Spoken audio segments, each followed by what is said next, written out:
Hi, I'm Liz. Welcome to the channel. I am a medical technologist and pharmaceutical chemist with over 30 years of experience in the health sector and pharmaceutical medical device industry. Today I'm here with update number 2 of the No Coffee Challenge. This is a challenge I started about a month ago. Actually, it was on February 22nd, and so we're only a few days away from it being 1 month. I found out a lot of really interesting stuff in this time, so I'd like to share it with you right here on the Carnivore Science Channel.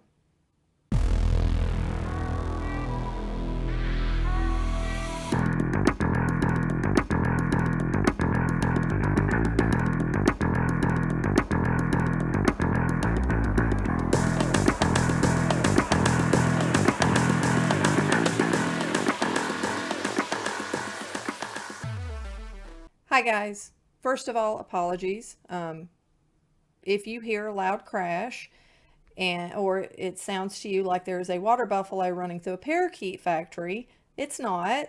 It's a 2-year-old and Bluey and various toys being tossed about.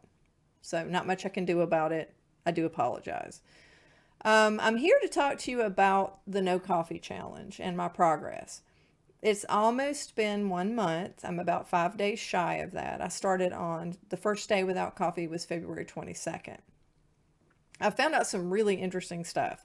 First of all, there was something that I didn't really think of. A long time ago, I was probably in my 20s, late 20s, my mom came to visit me when I was in Florida. I remember this vividly because it was such a, I don't know, a aha type of moment.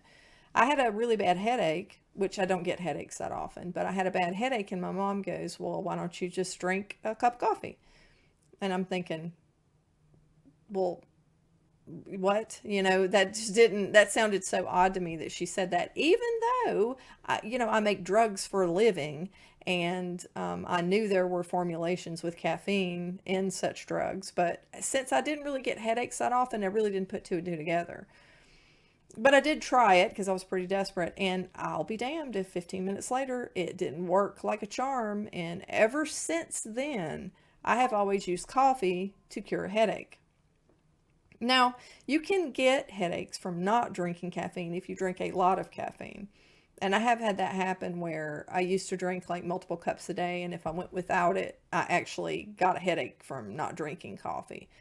But I haven't really gotten headaches from not drinking coffee in a long time because I don't, right before I quit coffee, I only drank about 1 cup a day. So I didn't really consume a tremendous amount that made me have like a lot of withdrawal from caffeine. My biggest problem was that I felt like I was going to withdraw from the ritual. I was going to miss the ritual of having the coffee in the morning. And I really enjoyed it too. But that's something I didn't think about because over the years I have noticed that I tend to get headaches more often in the spring, mainly when the Bradford pears start to bloom. Bradford pears are the nastiest smelling. They're pretty, but they smell awful, and they're just like pollen factories. And they just started blooming a couple of weeks ago. So, what had happened is I started to get headaches again, and I started to remember, it's like, oh crap, I drink a cup of coffee when I actually, get a headache from this pollen or whatever. And so I did have a cup of coffee about a week ago. Now, what's interesting though, before I actually had a cup of coffee, I felt like, well, I'm worried about drinking it because I'm going to like have to have it all the time again, and I'm going to start overdoing it. What's odd is that I had kind of developed, uh, well, I wouldn't say, I just kind of have an aversion to it a little bit. Like when I drank the cup of coffee because I had the headache, it did not taste like it used to taste. So my palate had already started to change, which was actually a relief to me because I was really worried that it would be a habit that would be very, very hard to break. But turns out I did pretty well, especially with the hack that I did. And if you haven't seen the No Coffee Challenge, I'll link it here at the end of the video so that you can watch it. I really was afraid that I wouldn't be able to break free from it because I mean, I've been drinking coffee ever since I was in my 20s. That's a really long time. So I was pleasantly surprised that I lost the taste for it. I mean, it doesn't taste awful to me, but it's just not anything like it used to be. And the hack really worked well. The every morning hack where I'm doing the LMNT caramel flavored chocolatey stuff or whatever, the electrolyte powder. That gave me something hot to drink, and it actually tasted pretty good, and I was able to put my butter and my MCT oil in it. So that worked out really well.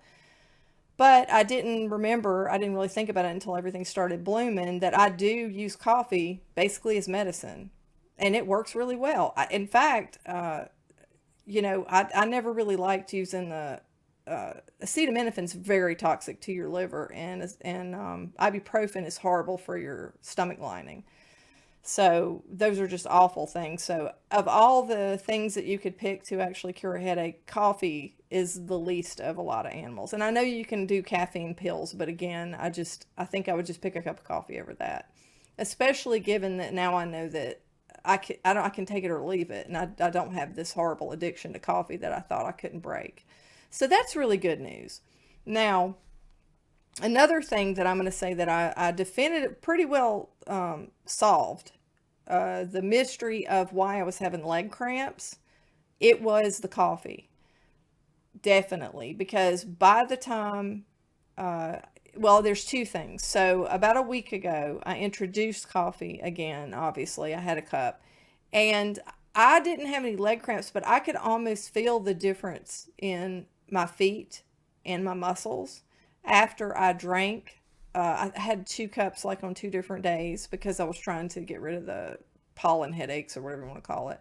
And I noticed stiffness, like I noticed muscle differences that I had not noticed before.